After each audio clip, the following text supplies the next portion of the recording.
Lance, what's going on this morning? Rat. It's good to see you, my friend. This is episode 35. Can you believe it? Dude, 35 and we're still alive. It's 35. And we strive. 35. Well, all right. We're not going to waste time with you and I bantering. I'm going to let you go ahead and introduce our guests this morning. Okay. This is so silly to introduce these people, but I will, just because I love them. Guys, today we are so blessed and privileged to have both Terry and Sharon Hargrave. These two have made an indelible mark upon me, upon our whole community.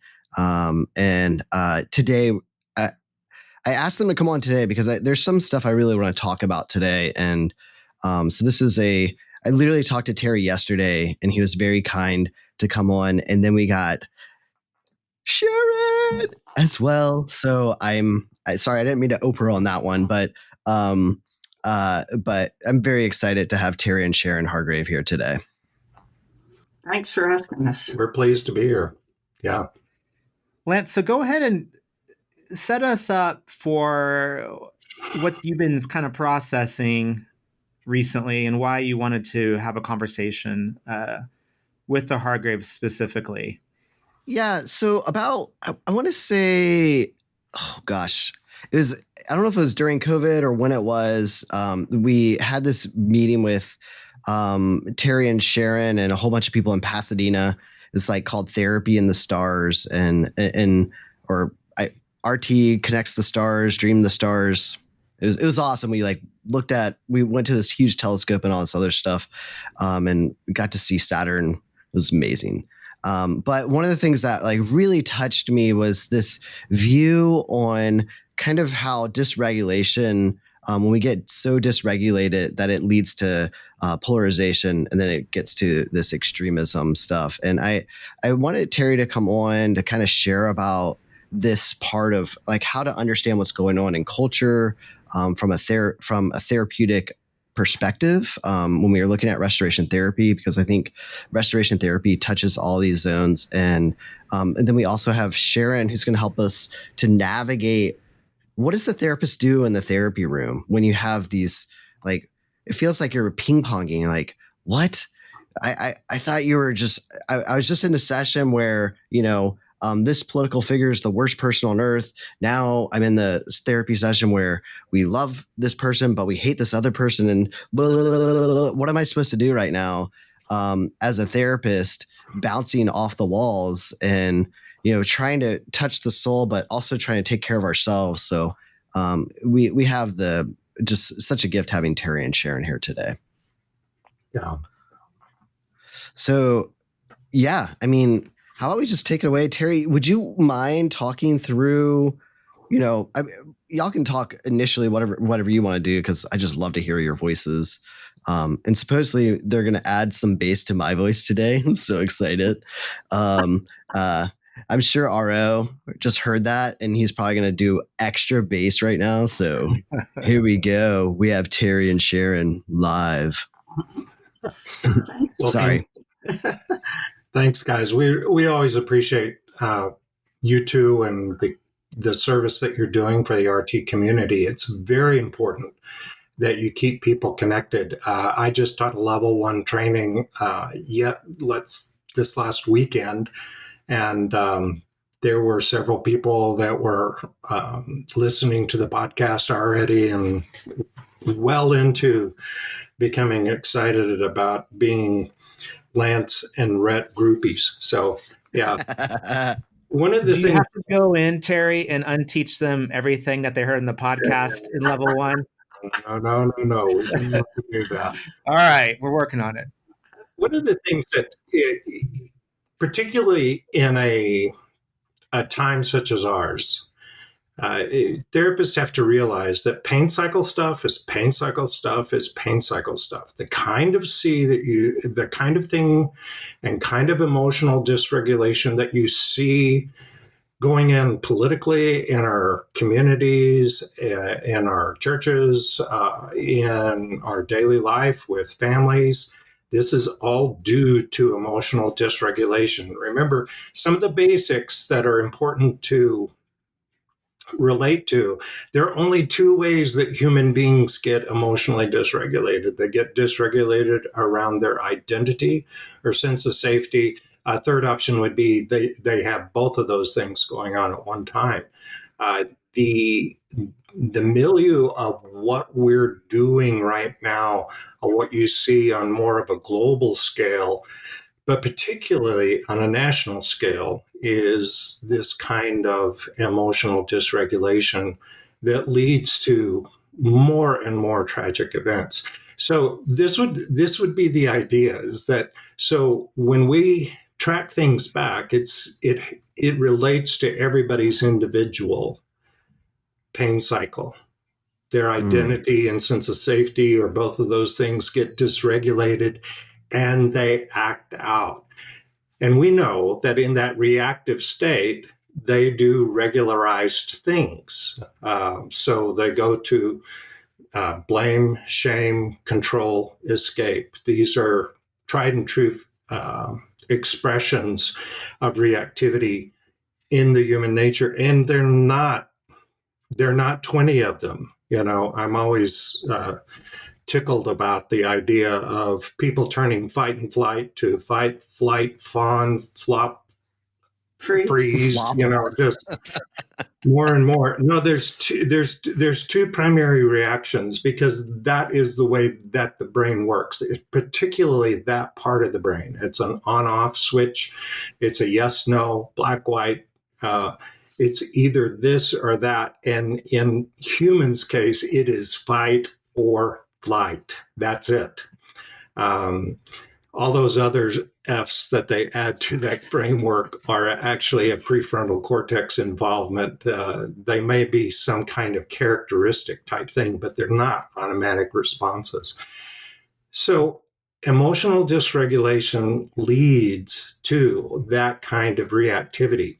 But we started asking ourselves about 4 years ago, Lance is right, about 4 years ago, we started asking ourselves, what happens when people refuse to get out of their pain cycle?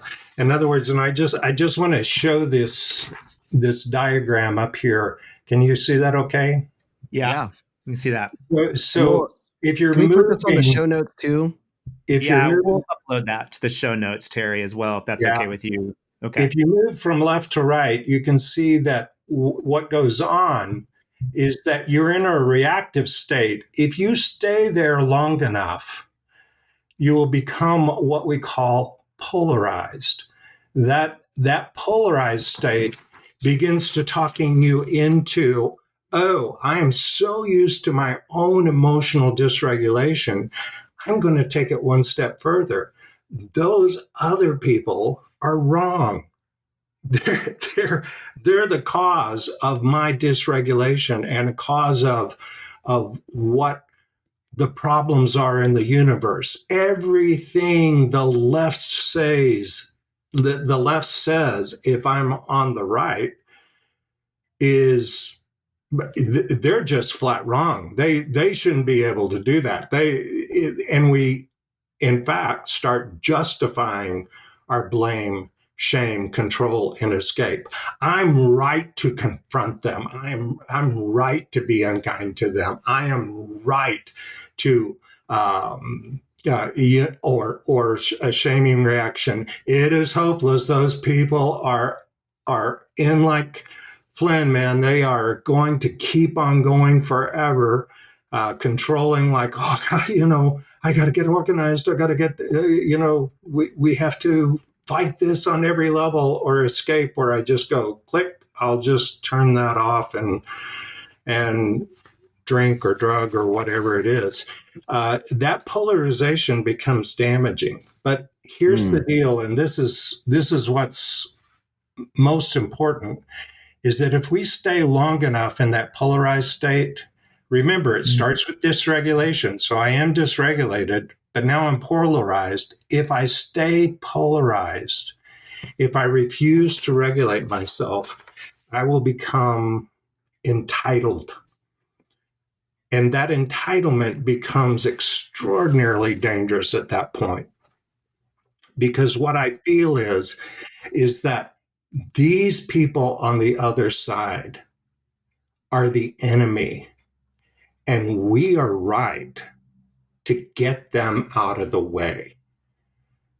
We're right by assassinating their character. We're right by thinking about it 24/7. We are right even taking it to an extreme in our day of time of actually denying them of their rights. And the most extreme way is that we'll kill them. And we feel justified in killing them. So statements like, love your enemies or pray for your enemies or something like that, turning that around to I hate my opponents as the kind of vitriol that gets stirred up among people to the point where they just copy one another. And the further, as you can see in this extremism, the further one side goes to the left, the further the right goes to the right, and vice versa. And they begin to think of their emotional dysregulation as actually being normal, or that's the way. I become very defensive of it. So and I'll give this one to you also, but this is just a framework of what I've just explained. Is that this occurs both on the left and the right.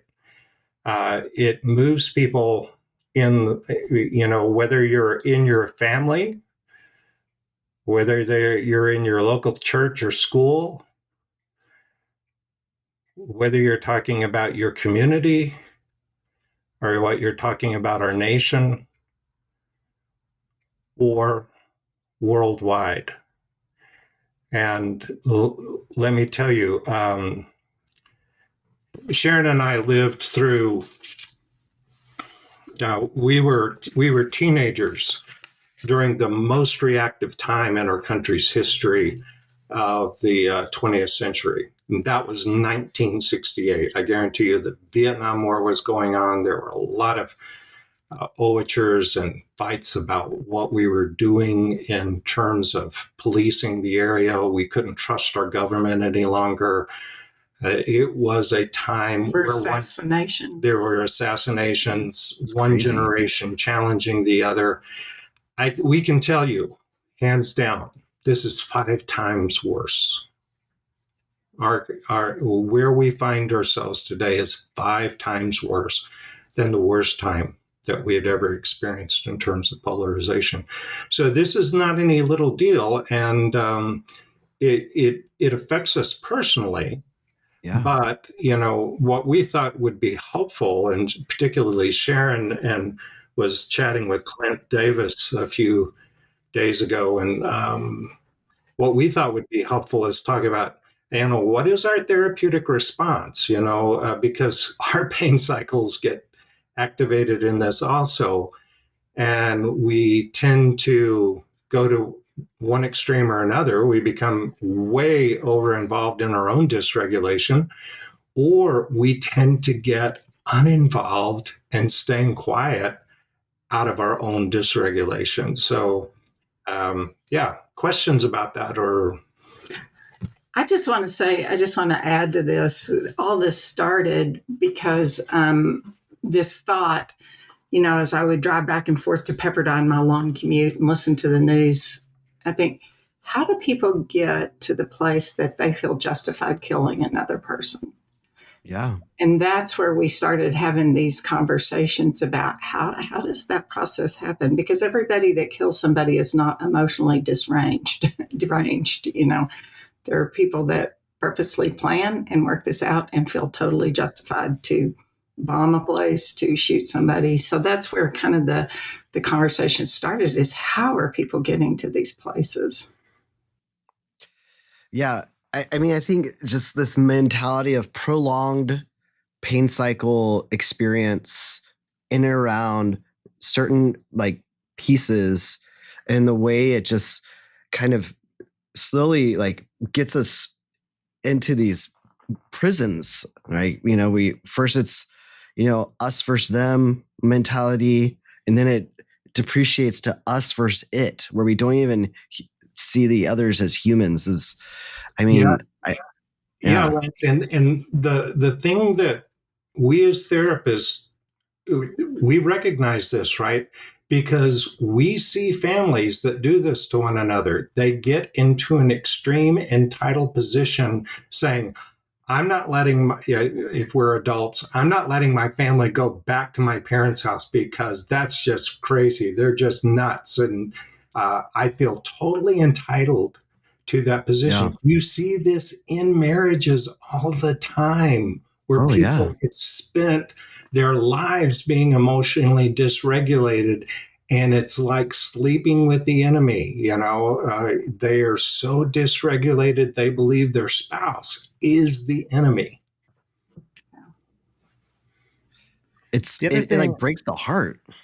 yeah, I don't have a question really. The other thing I just been thinking a lot about the last week was the role of technology, specifically social media, in fueling one's emotional dysregulation, and having my own experience where if I'm face to face with a person, we get along great, and we're two human people doing life together. But if you see their stuff online, you're like, I don't even know this person. And just how easy a vehicle that is to fuel one's own dysregulation, and my own concern with just thinking about the boundaries we set and not being online in certain ways or engaging in certain stuff. And it's so hard to do, I know. But again, not a question, but I don't know if that is something that as therapists we need to think through, because I've encouraged clients just to get off things, even just to take a pause for a couple of weeks and go out and just do life face to face with people, to shift their perspectives. Yeah, and Rhett, that's where I think when we do that, though, we don't want to say you can't talk to people about this stuff. I think that's where Right. the church has gotten in trouble. And that's why, as we were talking before this, a lot of churches really weren't prepared this last Sunday for people coming to church with such strong feelings, one way or the other, about Charlie Kirk. Because in our churches, we've basically said, we don't talk about that here. Meaning politics. And I think that's gotten us into a place of saying, okay, if we want to get along with other people, we just don't talk about these things.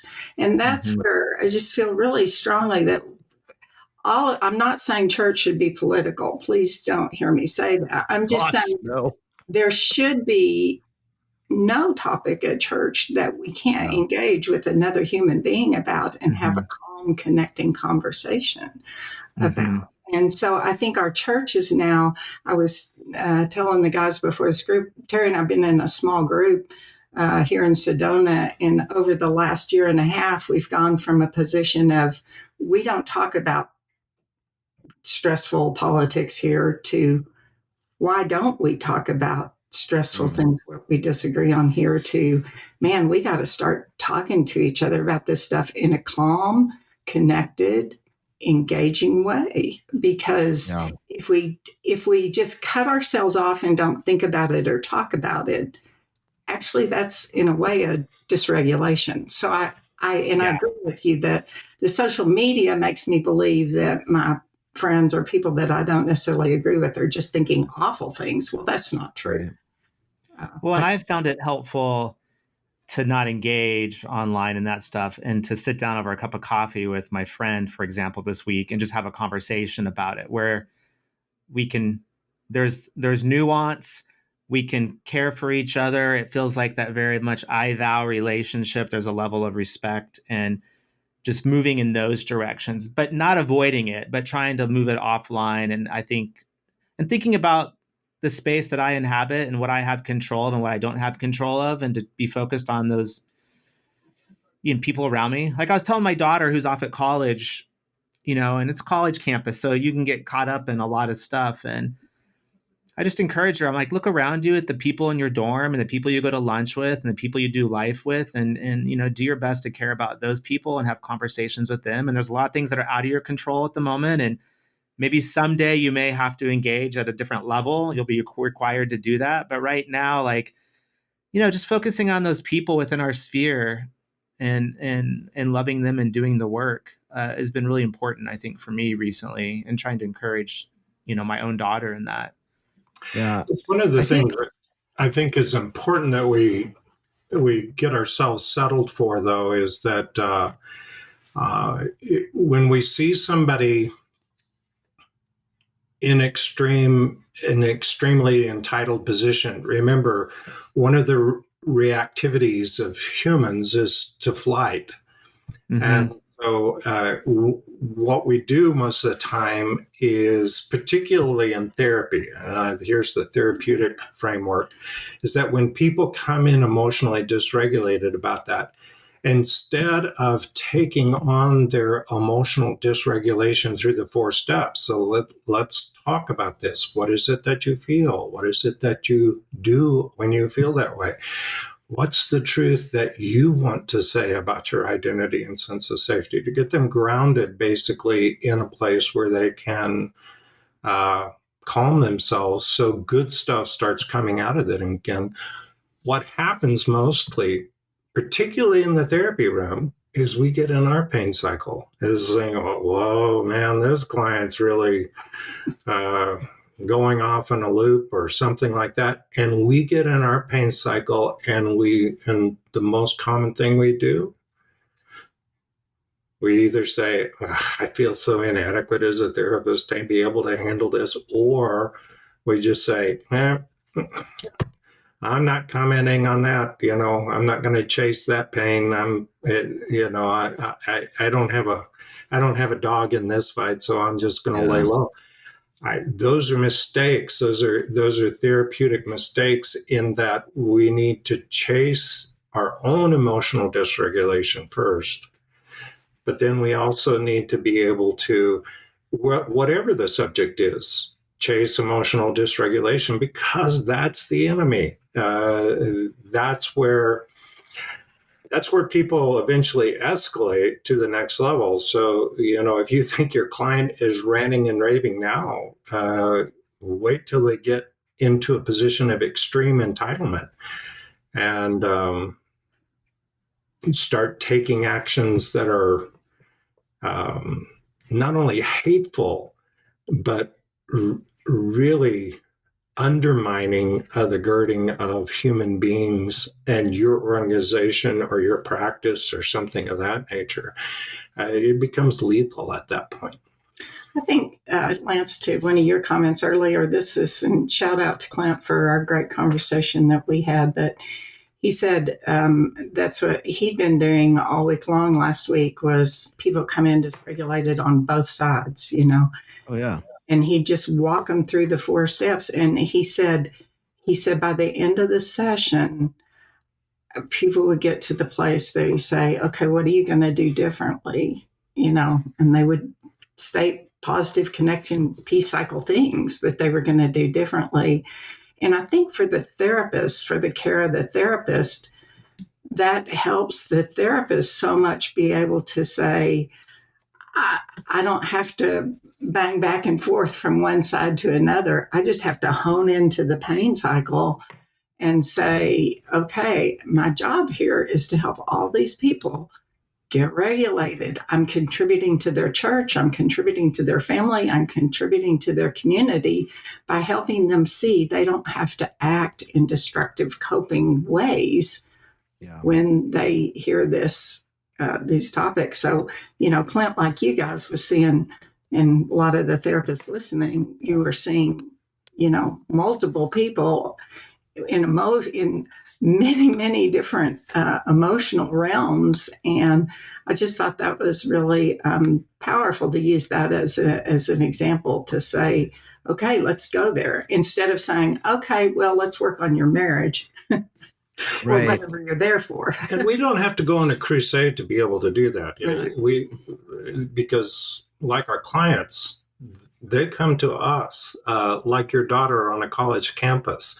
Instead of looking out to the crowd, look to the individuals that come to me, that I rub elbows with. Those are the people that are in my sphere of influence. Those are the people that number one, I need to be regulated with. Number two, those are the people that I need to share my emotional regulation with to help get them emotionally regulated. That's the most powerful thing that I think that we can do in this culture, and we're there. Gangland is we're there at entitled extremism. Yeah. One of the things I wanted to kind of lean on, and this is one of the things that like really, it was a game changer for me in this conversation with the two of you. And I'd love to kind of hear where you guys have gone. But I think kind of almost having that recognition of like recognizing how far down the road has this person gone, right? First off, is just like kind of like, are we in a polarization place? Are we in extremism place? Are we just reactive, right? To be able to kind of tap into where this is. And once you know where they are from a like mental perspective, to know here are the good questions to help someone that is in a total extreme place or in that's polarized or that's reactive. I think you guys offered some of those questions, and I think I'd love for y'all to kind of maybe lean into that a little bit as well, because I had some people that I would struggle having any conversation with at all, but then you're like, just tap into what their pain is there, or remind them that they're human, like that these things that like, oh yeah, I can just do that. So would y'all mind sharing about that? I just want to say, for us, we had to tap into it ourselves. Yeah. That's the first rule. We 5 or 6 years ago talked in polarized terminology a lot. Them, they, him, her, party, whatever. Dodgers, Padres, whatever. And we had to come to the point to say, we have got to stop talking in polarized language. I don't think we ever got entitled. No, but I do think we got polarized. So I think, yeah, you were going to say something. I mean, I think first acknowledging how far we are down there. What's the word I want? Not minuscule, but how it can be living in your own heart, and you're not even aware of it. Yeah. I don't know what you're searching for either, but the presence of your own emotional dysregulation, if you don't spot it, you will turn to the coping mechanisms, which let me just remind everybody, nothing good comes out of your coping mechanisms. Blame, shame, control, and escape, nothing good. Nothing loving, nothing trustworthy comes out of those things. So for instance, when somebody says, I hate, this, that, this person, that person, whatever it is, saying, just starting on the cycle. So you use this word hate. What do you do when you feel hate towards somebody? And when you do those types of things, how do people react to you? And then get down to the number one thing. And so when they do those types of things, what do you feel about yourself? What do you feel about the relationship?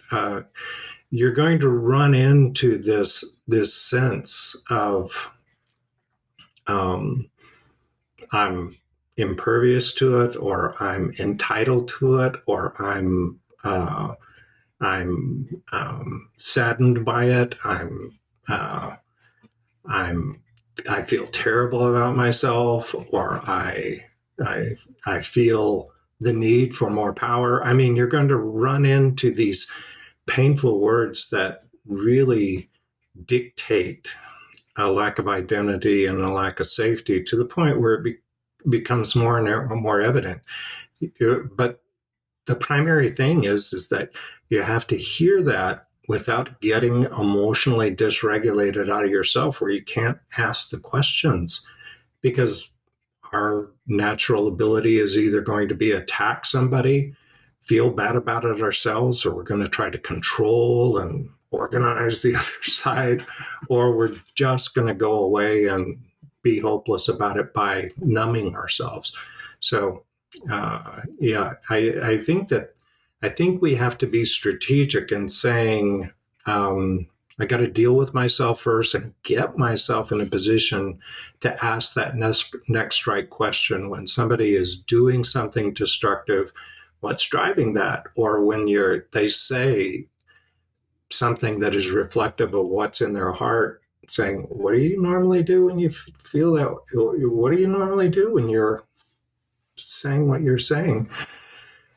And that list gets pretty destructive pretty fast.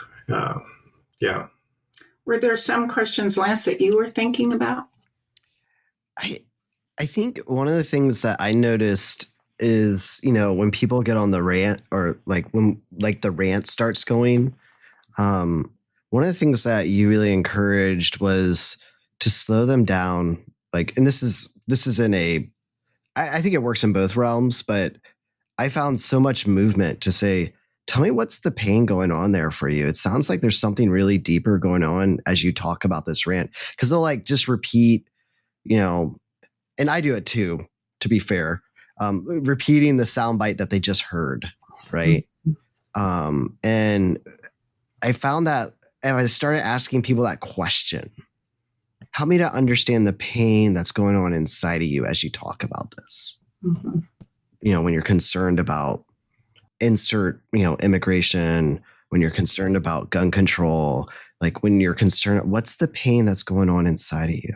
Help me to get to the heart of it. Instead of, going, back and forth with a person, or avoiding, just slowing it down. And I think that what you're saying, that's when I'm regulated, right? When I'm loving a person, and when I'm loving, I want to seek understanding of that person's soul, not necessarily the soundbite that they just heard. Yeah.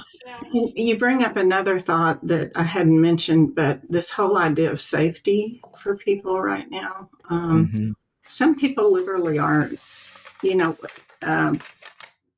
not safe. I mean, to protect the source, a therapist told me this last week about somebody in their church, or one of their clients had gone to a Bible study and asked to pray for people in her home country. And her home country was a controversial home country. And she was asked to leave the Bible study and told she was disruptive.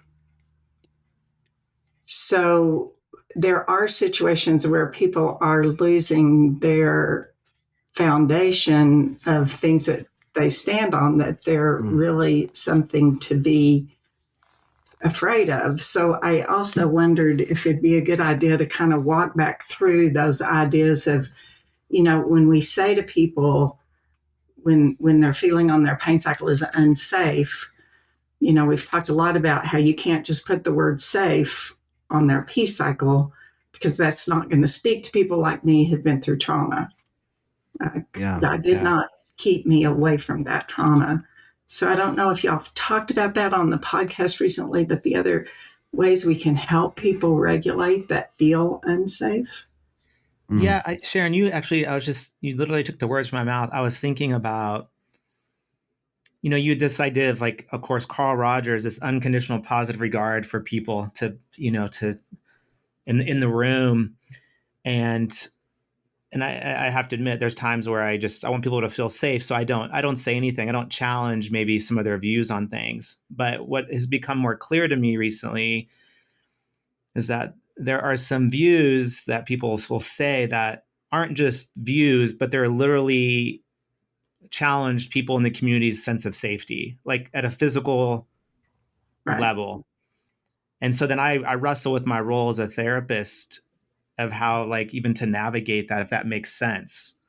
Because I'm in a privileged position. I have to say, like, I don't feel that sense of lack of safety at the moment, Mm-hmm. but not everybody is in that position. And so how do I address that when there is a real lack sense of safety? I'll stop rambling, but you were like, I was thinking about that. Well, the three things that Terry's kind of outlined, maybe it'd be better for you to talk about them. But when we talk about safety, as Terry and I've talked about it over the years, we've basically come to three different things that we can help clients with regulation when one of their pain words is unsafe.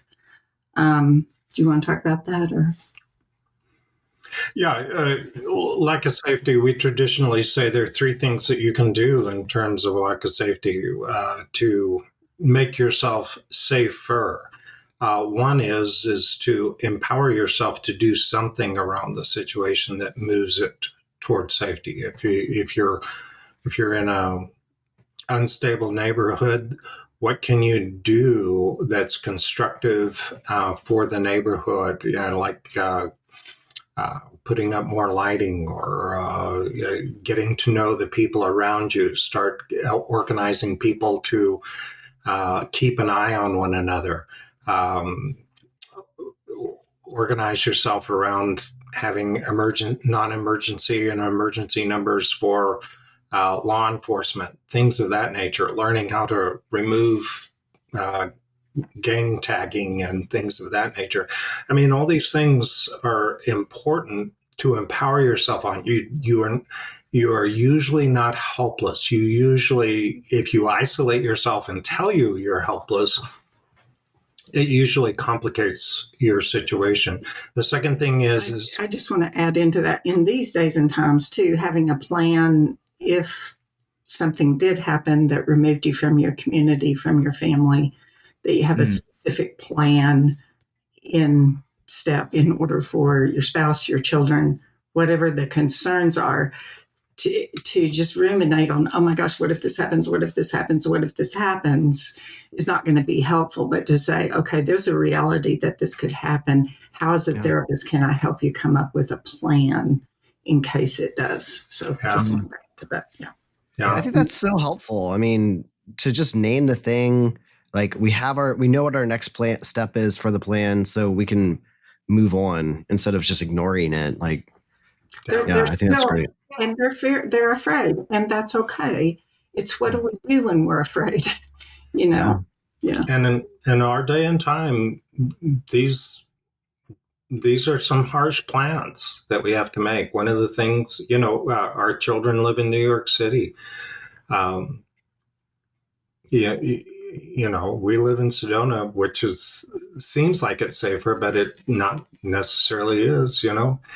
We've told all of our children, if we're in a tough situation, a terrorist bombing, a sniper situation, do not wait for me. Get your kids and run. Do not look back. Don't take care don't come back. Those type of things. I mean, these are hard actions, but they're also empowering actions to say, if the worst happens in that scenario, we know what to do. The second thing is really, it really doesn't address the lack of safety. It makes us feel better about the lack of safety. Is that misery loves company. When we're feeling unsafe, find people who are also unsafe. Talk to them. Connect. That connection is a bulwark around our sense of aloneness that always empowers us more. Good ideas come from other people. So connecting is one of the things that we can do when we feel unsafe. The third thing is, it kind of ties into in terms of empowerment. David Brooks always makes this point in his book, The Road to Virtue, is the only way you learn virtuous character. The only way is through hard time. That is the incubator for virtue. And so it's not like, oh, well, we're experiencing this polarized time. Gee, what will we learn from this? It's not that. It's looking backwards, saying, we have all experienced hard times before. What are the virtues that emerged that helped us make it through that hard time? The loss of a brother, the loss of a father, financial setbacks, loss of jobs, displacement of family members. What virtue developed out of that time? And then using that virtue in the present moment to get to the next virtue, if that makes sense. I know I've said this, everybody that's ever heard me speak has probably heard me say this, but Connie Horton, who was the Dean of Students at Pepperdine University, frequently said, the best thing you can teach your children is that they can do hard things. Yeah. And we have got to start teaching our children, not protecting them from hard things, but we've got to start teaching our kids, you can do hard things. You're going to be okay. Let me tell you what I've seen in you in the past. Let me tell you what I believe about you. You can do it. And let them do hard things. It's really important. So good. Always have to give a shout out to Connie because I thought it was so good. God bless you, Connie Horton. God bless you, Connie. And all the hard things you've taught us that we are capable of taking, that we can do. Yeah. So I have so many thoughts. I'm trying to figure out, what road do you want to go down, Rhett? There's so many good roads to go down. I don't know if this is helpful, but I was just thinking just about like theological integration too, as you've been working on this model, of moving from reactivity to polarization to extremism, and just any thoughts you have on just theological integration or practice. I was also thinking of the work of Miroslav Volf. I like his book Exclusion and Embrace, and like thinking about some of that stuff. There's not a lot written though, I feel like helpful in what you've been talking about. So just kind of wondering what you've been processing in that aspect. Well, I think it's really important to remember that, what we're called to in the disciples' way is love, joy, peace, patience, kindness, goodness, faithfulness, gentleness. Those are the things, self-control. Those are the things that we're called to. When we do those things, we open a door for, we go against the tide. Instead of being reactive to the extremism, we are in a place where we're able to make a difference. But I do think that there is disturbing, quite frankly. If that were the only answer, I would find that easy, right? But you have Jesus himself saying, you brood of vipers, when he's talking to the Pharisees and Sadducees, is saying, I'm done talking to you.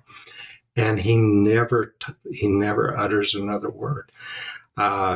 He tells his disciples, there is a time to knock the dust off yourself and leave. And this is the harder thing, but I think that it's, I think there's a way that we work this out, is that when we confront injustice, in other words, that's the thing. If you look where Jesus supposedly gets angry, right? Those times that he gets involved, he's confronting something that is appallingly unjust, appallingly offensive. And the action he takes is usually to try to undo the injustice or expose the injustice. And he does that sometimes by leaving, saying, no, I'm not engaging in this kind of quackery or something like that. At other times, he says, I'm turning over the tables, although I always wonder about that, turning over the tables in the temple, whether he's really angry or he is feeling like this is an appalling injustice. And I think he could be turning over those tables because he's enormously sad and offended. But I think that what we're obligated to do is to make those connections and being reflective of those fruits of the Spirit, but also realizing we're talking entitled extremism, people that are taking it to the nth degree to hurt people or to exploit people. If we're empowered to be able to stop the exploitation, we should do that. Sometimes, particularly with family members, we need to be able to say, well, I've given several exit ramps, I've given a good report and keeping myself regulated and trying to connect with you, but this is not working today. We'll try again next week, or we'll try again in 6 weeks or something like that. I mean, those are the types of things that we need to be prepared to do. Fortunately for clients, when we find ourselves, in the midst of an entitled extremist, and we do what we're doing in terms of talking about what is the pain that's driving that, what are the actions that you take, how do people react, what does that make you feel? Those are great entry points, but there are times where we have to say, we're not going to make progress today. That's okay. I'll see you next week. And fortunately, that's the normally way that we see clients. I don't know if that's helpful or not. So can I just ask one question? I also think as we've looked at those scriptures where Jesus gets dysregulated, where he makes a point, it's always against righteous people. Is that fair? Entitled extremists. Yeah. He tries to cut off the damage by the way of the entitled extremists. It's not towards sinners.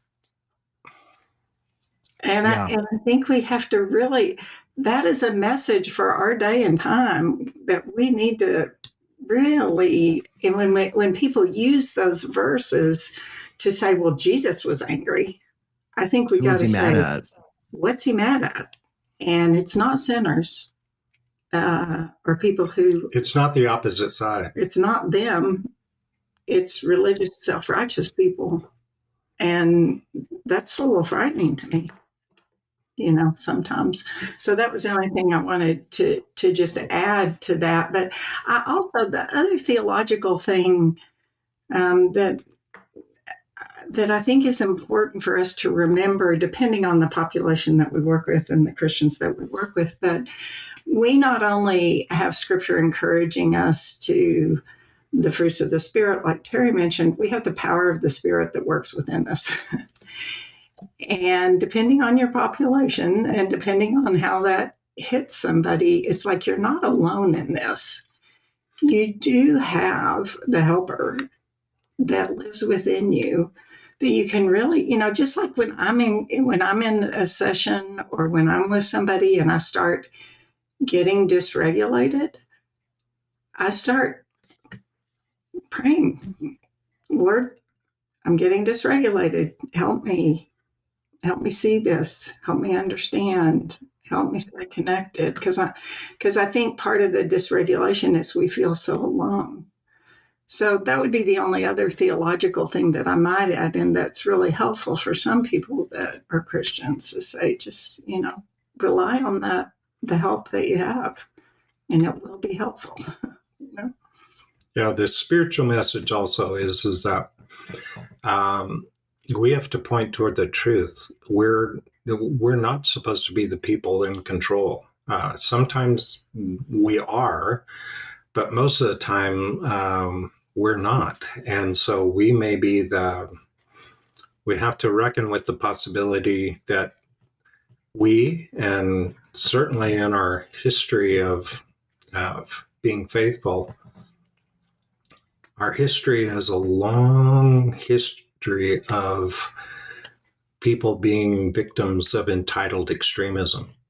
And it calls for courage to be able to stand for emotional regulation and not fight emotional regulation, not fight fire with fire. Yeah, and I think we all talked about this. We all know this is true. When we say that, we're not saying live in your peace cycle and don't make any waves. We're saying talk about these things calmly, with conviction in your conscience. Just don't move to destructive coping to make your point, because number one, it's going to push people away. But number two, we still need to stand firm in what we believe, and what we believe is maybe harmful to our country or to our community or to our church, and be able to talk about it, but just talk about it with connection and calmness and not accusation and blame. Yeah. I think that's so important. I think the biggest changes in my life were because people lovingly dealt with me, and I still remember sitting down. I grew up in the South, which is, we have our people. And I dealt with like a lot of racism as a kid. And I remember telling, and I had my entitlement around the racism I experienced, right? I remember talking to a buddy, an African-American friend of mine.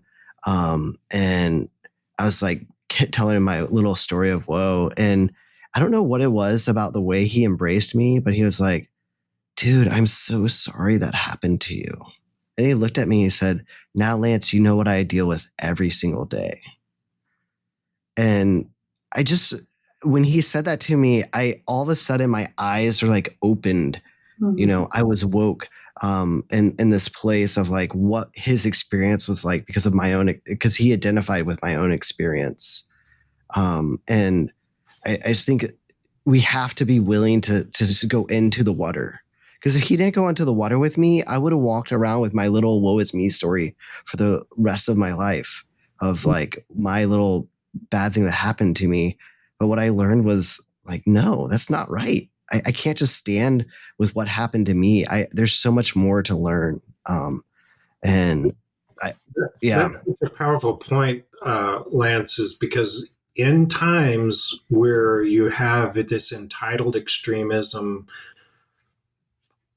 really present, they're always the weakest of these, the least of these for us to find.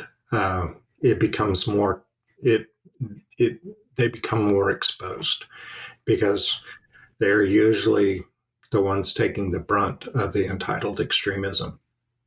I heard a quote yesterday. Ken Burns just was saying what he's been learning in this time is this whole idea that the thing that will change another person's life is not arguing issues, it's your story. And I think, that's a great example, Lance, of you telling a story and then somebody being able to tell you their story. And it's like, whoa, my eyes were, really opened. And, I could give you a lot of examples where I've been opposed in somebody in thought or on another side of belief and said, well, tell me how you feel that way. And they tell me a story and it's like, oh, I get that now. I understand. And then I have a chance to tell my story. And Ken said, when somebody looks at you and says, oh, wow, I never thought about it that way, that's what's going to help you reach in and change people's lives too. So I do think our stories, calmly told in a connecting, compassionate way, can help people understand as we listen also to other people's stories. Also, saying what we choose to do in the face of other people's dysregulation. That's our fourth step, right?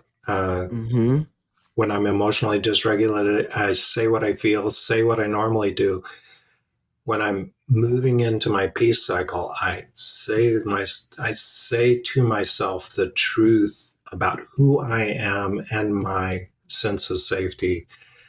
Then I mobilize what I am able to do at that particular time. It's enormously powerful. Yeah. When you have a client that can step into saying their 4 steps and say, I love you, whoever it may be, their dad or their grandfather or whoever it is, and say, I really long for a really meaningful relationship with you. And today we're not having it. I really look forward to that next time when we can try again. Yeah. It's just not going to work today. Yeah.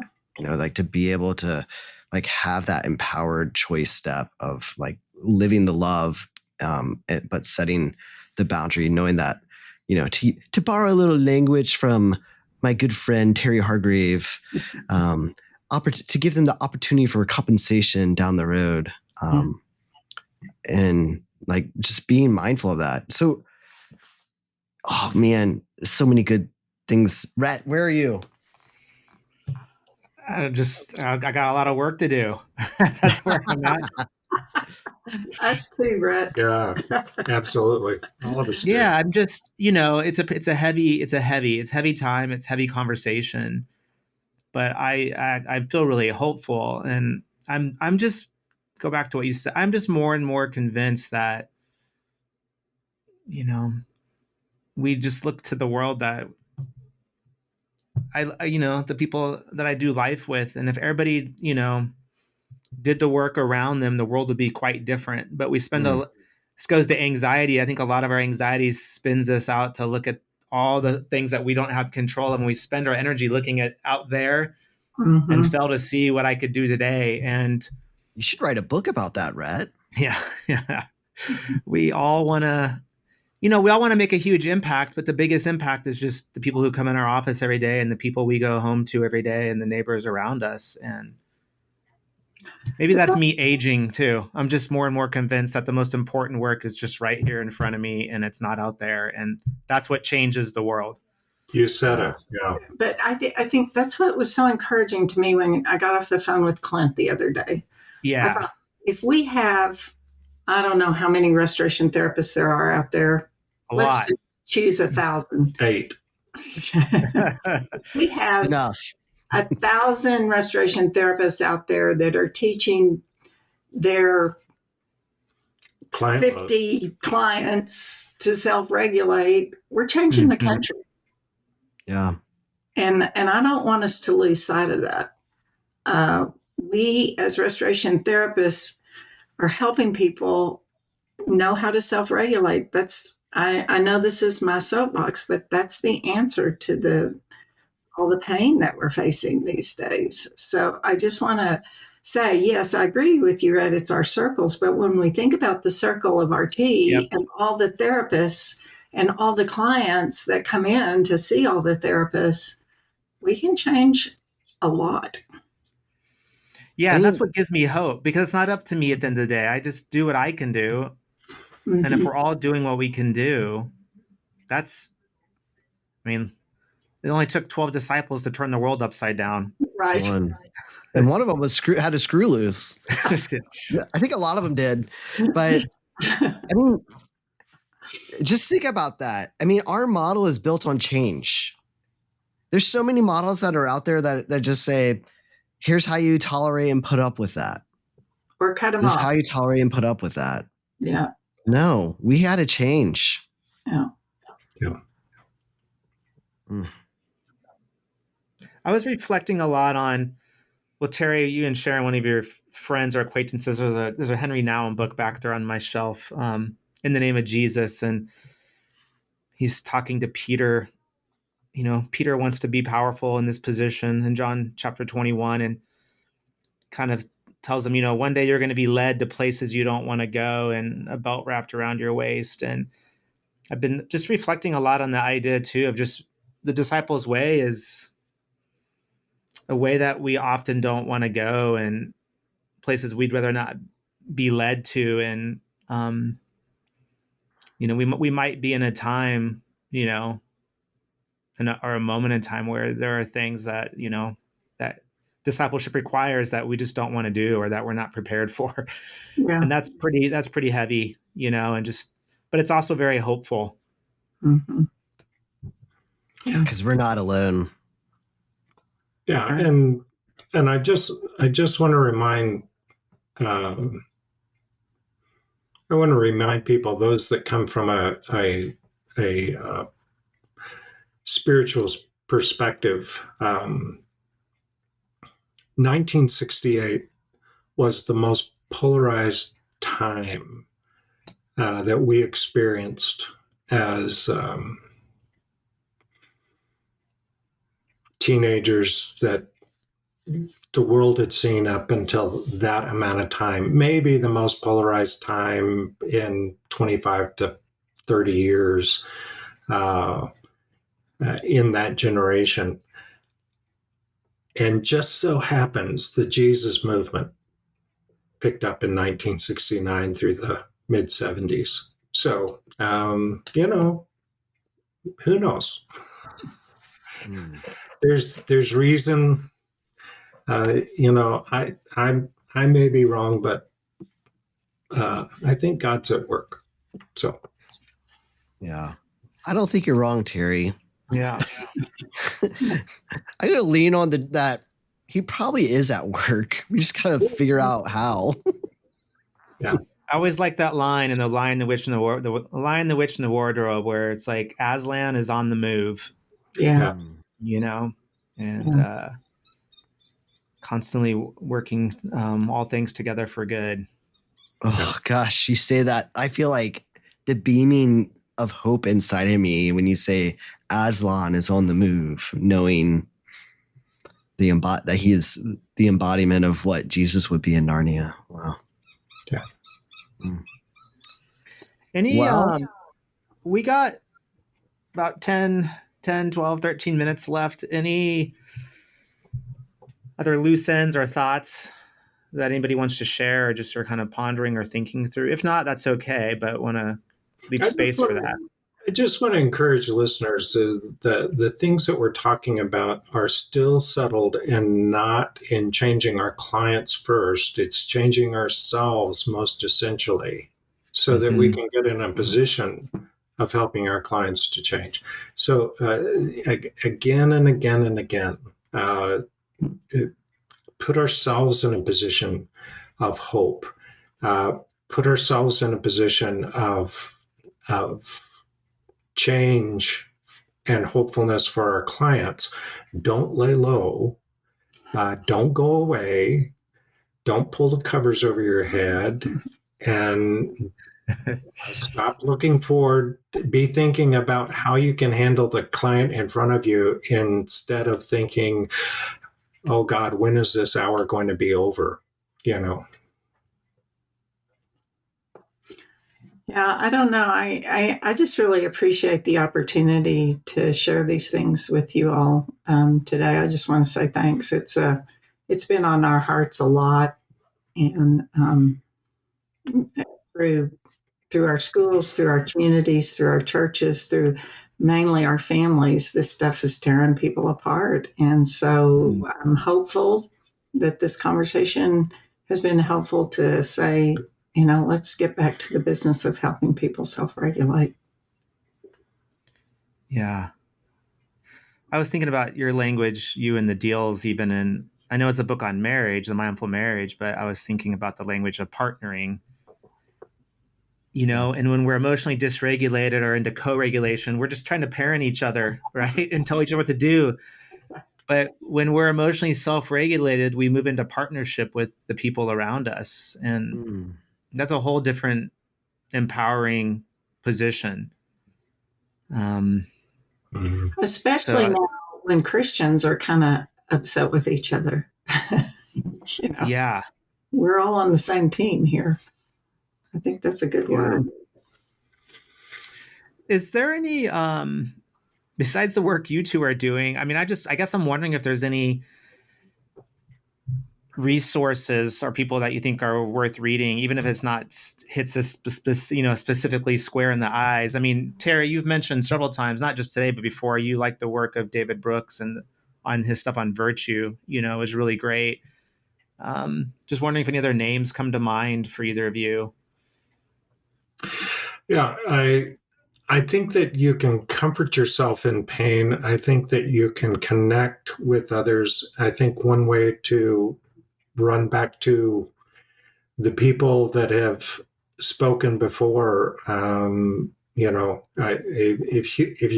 if you want to be challenged in your devotion reading, read Brother Lawrence. If you want to be challenged in how to be a servant, read Henry Nouwen. But if you want to do this, and I'm not patting us on the back, I'm just saying this is the way, what we're defining in terms of restoration therapy. It is a self-regulating framework. Go get yourself emotionally regulated yourself and do that work and the journey on yourself. This is not about, because quite frankly, it may be out there somewhere, but I haven't found it yet. What we're saying is distinctly different than protecting yourself or setting boundaries or things of that nature. We're talking about the turn of the tide from within. So, yeah. Yeah. Sharon, your favorite, every podcaster writer is going to write a book on how to set boundaries over the holidays around politics, right? No, I don't let people use that word boundaries. I know. That's what I'm saying. I'm sure that's what. For another day. Right. Maybe it sounds, Lance, it sounds like Terry and Sharon have another book in them that they're going to get ready working on. Yeah. I'm ready. I wouldn't count on that, fellows. Man, hey, can I just thank you guys from the bottom of my heart? I mean, as much as I wanted to give this to everybody else, I needed it for myself today. Yeah. I will lean into my 4 steps again, and I will continue to do that. Sharon is the one that asked me. Sharon asked me, and Lance, are you using this in your home too? And this is like, back in 2011. And I'm like, oh yeah, that would be a good idea. And it changed everything. I mean, it's crazy to think that, like, I probably because we're controllers, that, if I can make everyone else right, then I'll be okay. But man, if I lean into it myself, my own misery and find the truth that God has for me or that I need in my soul and find that self-regulation, I become a much better person. So this is exactly what I needed today. Thanks, guys. Thank you so much. Well, thanks for our having privilege. us. Well, enjoy the Sedona day, people. We will. Take care. Okay, bye-bye. Bye-bye.